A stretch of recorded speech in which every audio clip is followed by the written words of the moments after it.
Throughout our handprint care work on heritage gardening and indigenous knowledge practices, we found amazing insights that came to us by picking up out of the past these old practices and the wisdom within them.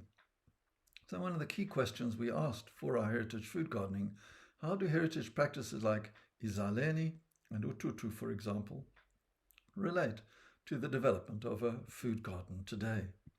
And here's a small backyard food garden, and starting point is compost.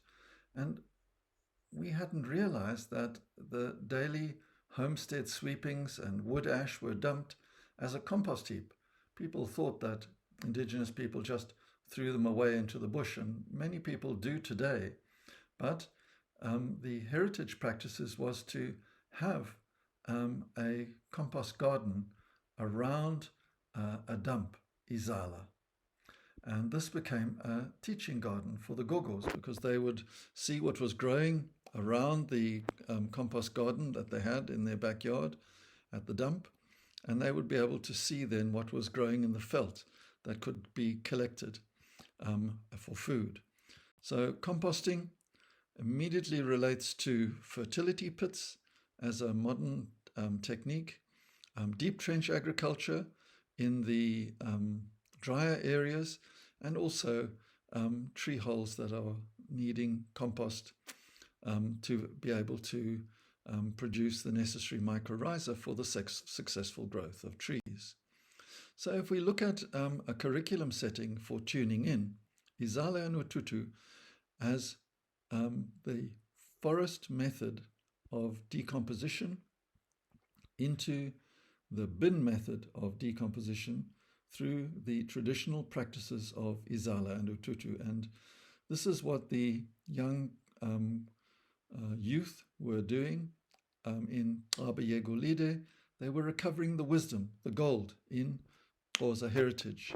In earlier times, homesteads all had compost gardens or uthuthu dumps, but a coastal outbreak of bubonic plague had early colonial authorities ban uthuthu, particularly in red location, as insanitary because there were rats in the compost.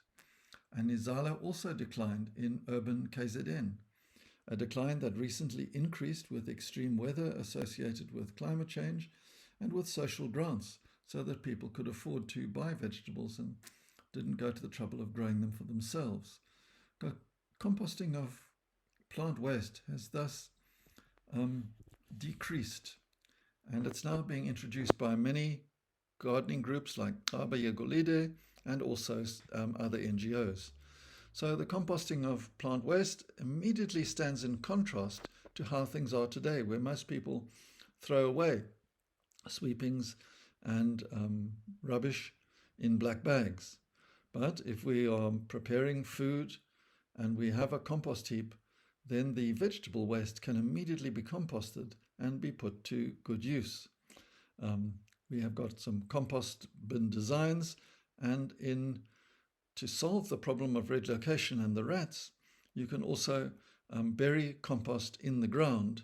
And in your area, what you might like to look at is the question of, do we have to bury because of the rats, or can we bin compost in a garden?